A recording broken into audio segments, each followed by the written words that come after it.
Hello, everyone. This is the Ophthalmology Business Podcast, where we help you develop your ideal practice with help of other doctors and experts. The topics we cover include marketing, management, leadership, recruitment, HR, mindsets, and more. I am Naren Arulrajah, the founder and one of the co-hosts of this podcast. Every listener of this podcast is welcome to join the Ophthalmology Business Academy. The membership is on us, and it's our gift to you.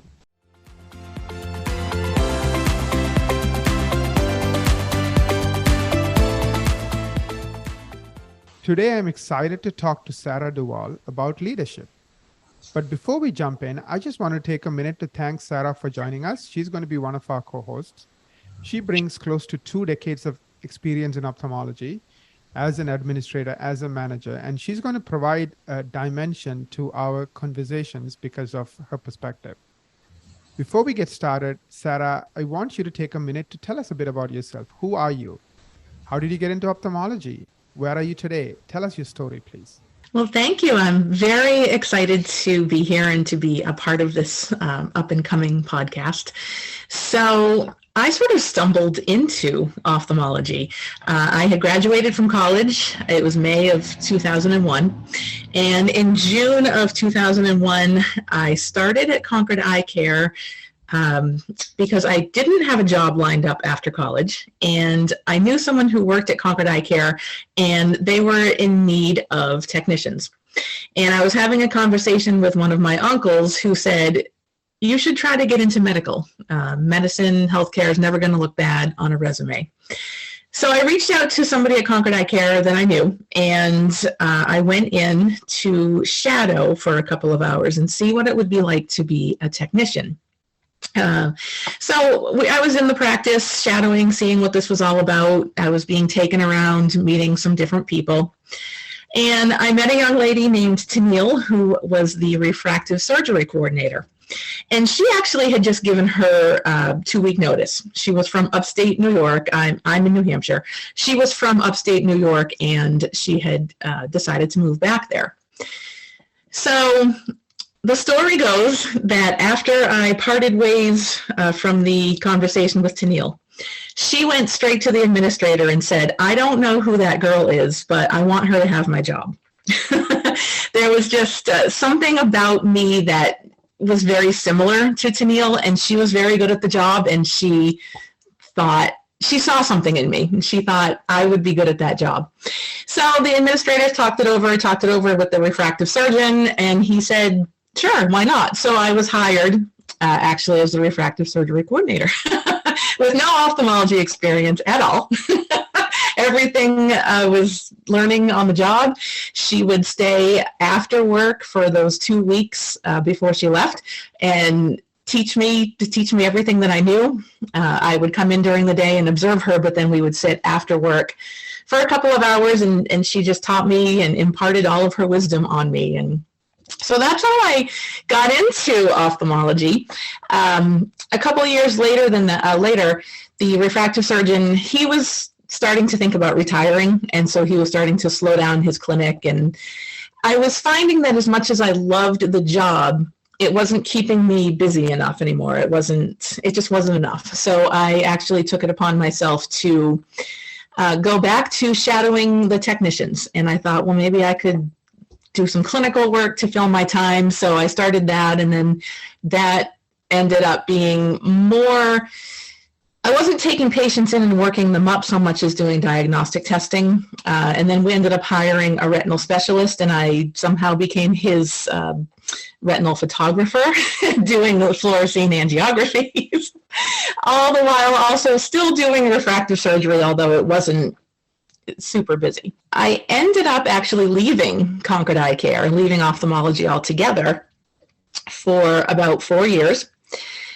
In that time, I was home. I had a baby, so I stayed home. I was working for a startup company in mystery shopping industry, which is completely different. I was a project manager, so I was able to work at home with my son. And then I ended up actually getting laid off from that, and I wanted to work. So Concord Eye Care, once again, needed technicians. So I I reached out to them and I ended up going back with the intention of once again being a technician. Well, the surgery coordinator for the premium and advanced technology IOLs had just given his notice. He was moving to Arizona. So one of the practice owners who I had worked for in my previous tenure at Concord Eye said, well, what about Sarah? She was so good as a refractive surgery coordinator, she could certainly handle this. So I spent about 2 weeks as a technician, and then I was bumped over into being the advanced technology IOL counselor.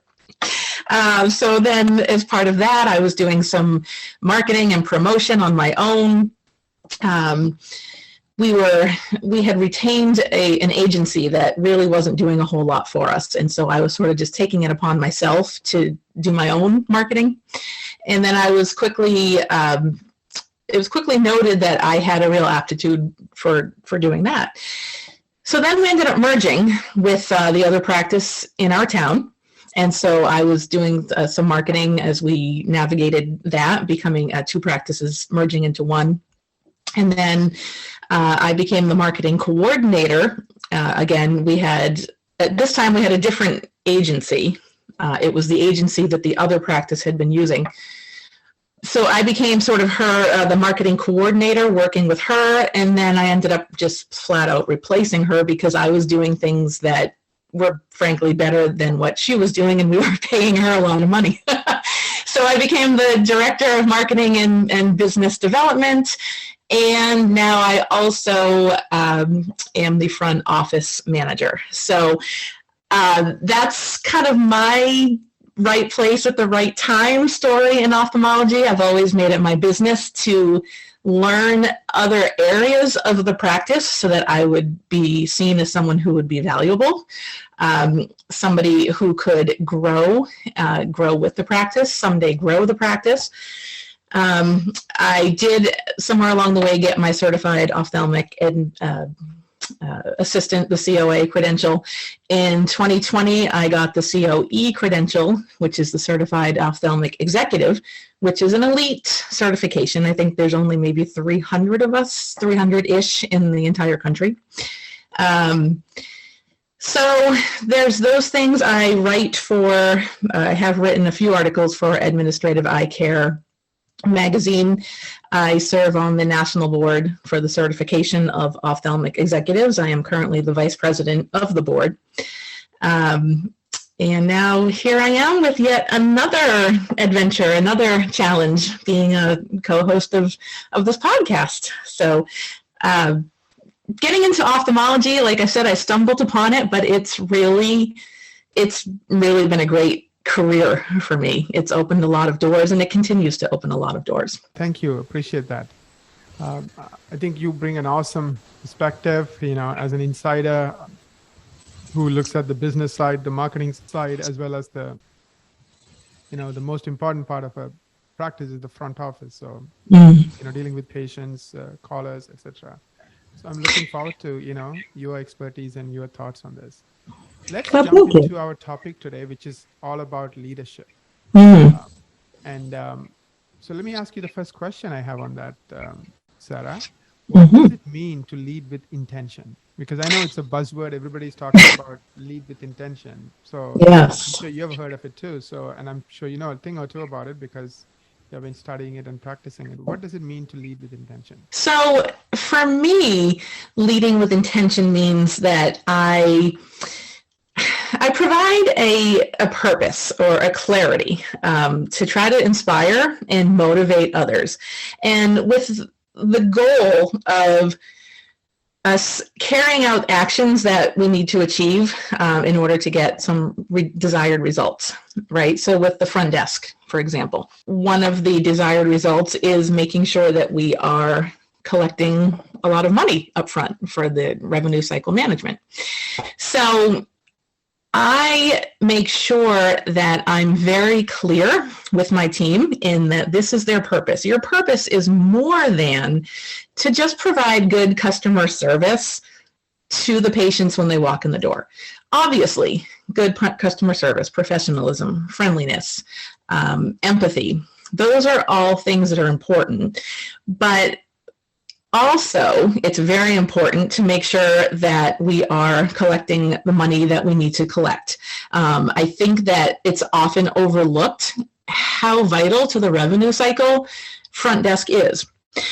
So the ability to create an inspiring vision or to empower them so that they see themselves as being so vital to the practice more than just somebody who greets the patients. Do you think intention or leading with intention is important? And if so, why? I think it's extremely important. You know, I was actually thinking a little bit while I was driving home. I came home this afternoon to record this because Naren could tell you that we tried this yesterday and it didn't go so well from my office. So I came home to do this. And while I was driving home today, I was kind of thinking about this. And I sadly cannot pinpoint anyone in my life that I would consider a true mentor or a leader. And I'm kind of going out on a limb there because that includes people in my own practice. I don't think that there's a lot of intentional leadership there to really inspire those of us who, like myself, all these things that I've accomplished in ophthalmology, I've done them on my own. There hasn't been anybody who has been intentional in their leadership of trying to develop or groom me or others in the practice. And I think that's really sad. And I think that there's probably a lot of people who really kind of look out for themselves. I don't think that they are, quote, intentional in their leadership, in that they don't seem to realize that inspiring other people, inspiring the people that are underneath them, doesn't make them look bad. It's really too bad. I think that there's just so much of this, it's all about me and what my achievements are, and I want to push this person down because I don't want them to look better than me. And I try very, very hard. So when I say that I'm an intentional leader, I go out of my way to make sure that I am inspiring my team, lifting them up, telling them about things that they could do to better themselves, making sure that they realize that there are certifications that they as front desk people can get, like the CPSS. And that's something that's really been lacking in my life. So I go out of my way intentionally to be the leader that I wish that I had had. And so I think that that's extremely important, Naren, for people to realize that we need to do this, because if you're not building a team, you're creating a toxic culture. And look at the Great Resignation, right? If you're not going to be inspired or made to feel appreciated where you're at, somebody else will. It makes total sense. Absolutely. How do you practice leading with intention? Can you give me some examples? Can you give me some situations so we can kind of hopefully, really get a feel for it? Sure. So for starters, I'm very thoughtful about how I communicate with my team. I'm very transparent. I'm extremely humble and vulnerable. I think that that is probably the best example right there. I may be the front office manager, but there are people on the team who actually do the job day in and day out, who know the job way better than I do. And not only do I tell them that and give them those accolades, but I tell them that in front of their peers, because I am not afraid of looking bad. I don't think it's going to look bad that my team leads know how to do something better than I do. So I tell them all the time, and I'm not afraid to sit in the trenches either, by the way. If we are short-staffed, if somebody calls out, I'll sit for a day at the check-in or the check-out desk, and I will work shoulder to shoulder with my team. And you better believe that there will be a number of times during the day where I need to ask them questions. I am not above asking them questions, making them shine because they know the answer and I don't. praising them, so to speak, making sure I say things like, boy, you guys, I don't know where I'd be without you guys. I can do the job and I can do it well, but I'm also very humble and I show my vulnerability to my team. And I think that those are extremely important qualities in a manager as well. You've got to be humble. You've got to be vulnerable and show your vulnerability to your team.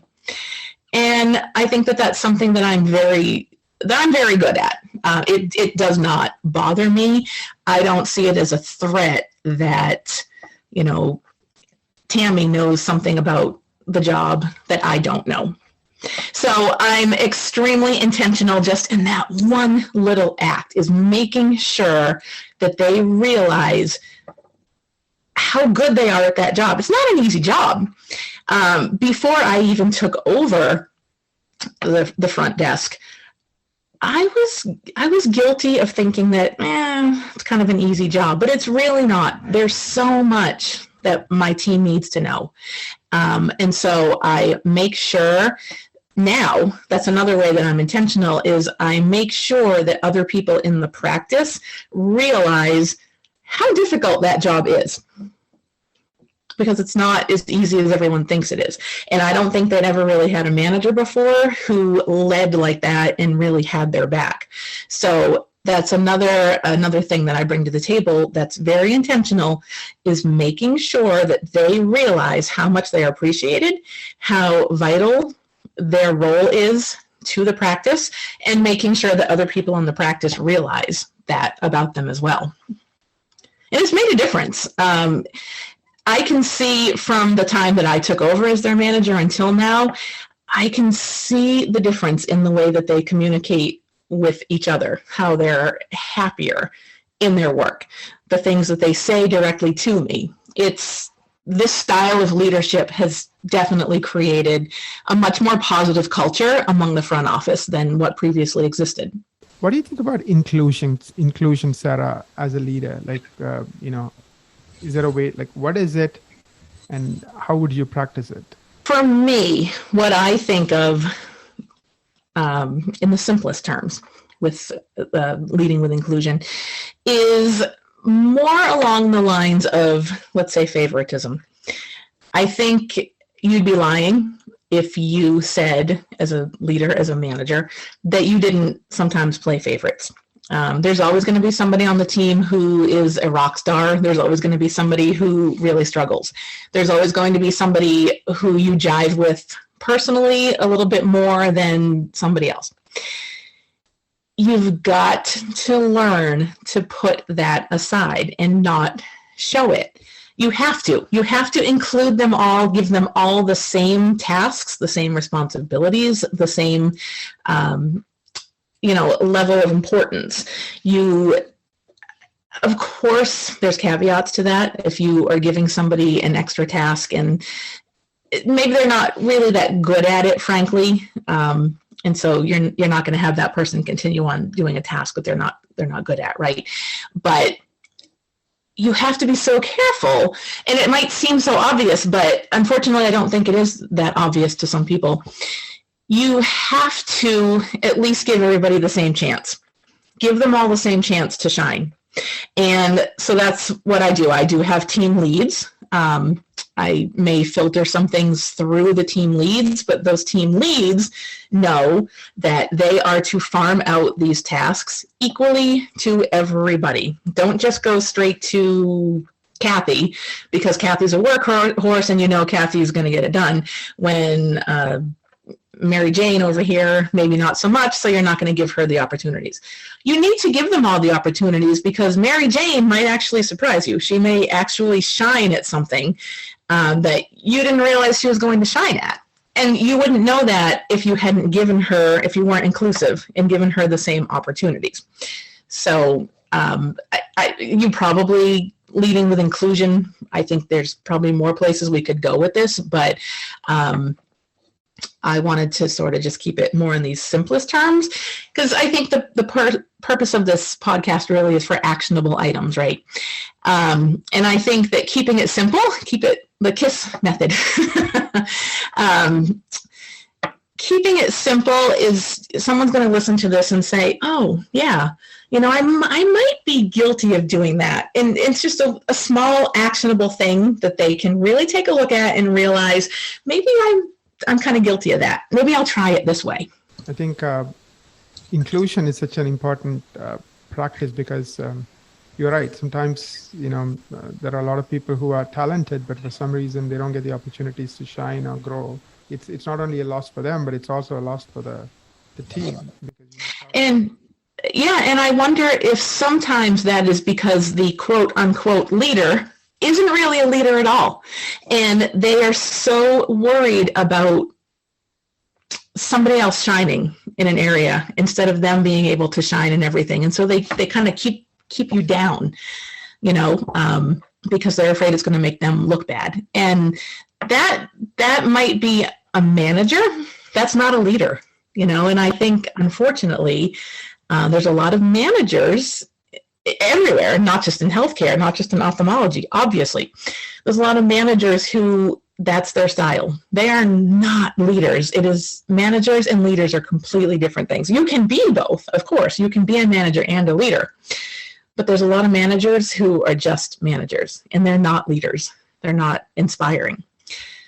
So I guess that's kind of why I wanted to talk about leadership today, is because I feel like that's something that I'm really good at. I'm a good manager, but I'm also a very good and inspiring leader. And I think that now more than ever, again, I talked about the Great Resignation a few minutes ago.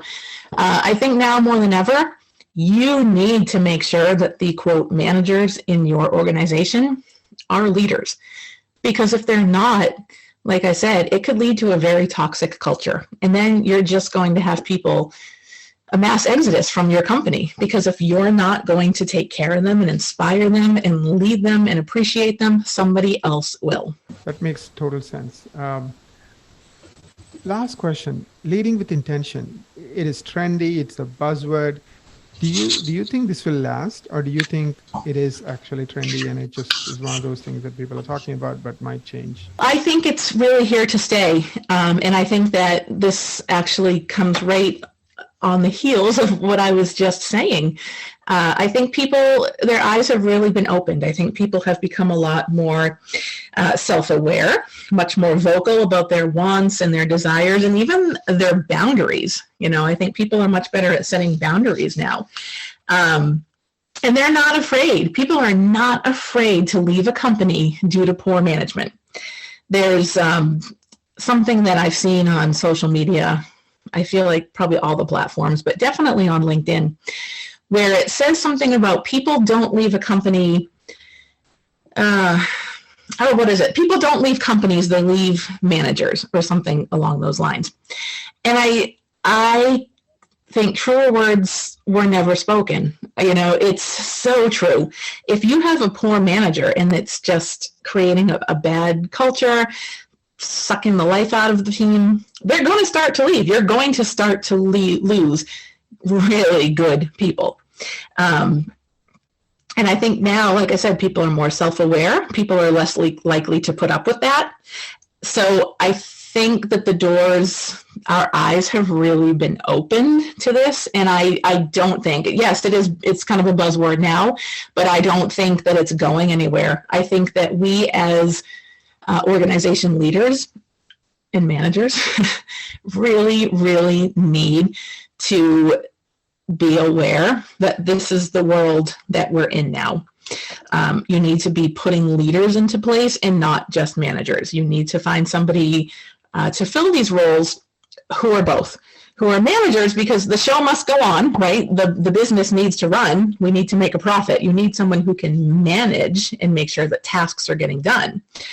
I'm not suggesting that that's not important. Obviously, that is the most important thing. But that aside, you need somebody who's going to inspire your team, really try to develop them, groom them, bring out the best in them, and keep them happy. And so I just think now that that's just the way that things are now. I do not think it's going to be changing. And I hope that people will really start taking this into account when they're starting to put people in the management roles, that it's so important to find a leader, not just a manager, but a leader.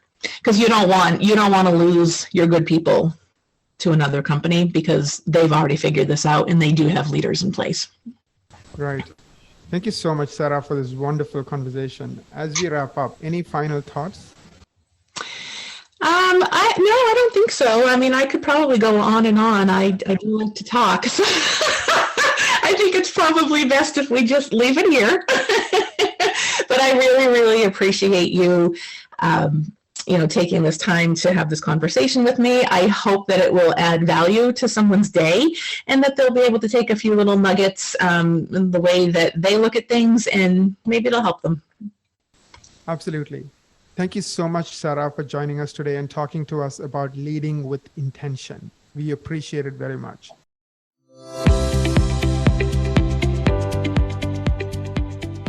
I also want to take a moment to thank our listeners. We appreciate each and every one of you. We cannot do what we do without you. If you like our podcast, please share it with your friends on social media. Also, please don't forget to write a review for us on iTunes or Google Play. Your reviews will help other doctors and practice owners find us. Till we meet again, wishing all of you an amazing week ahead.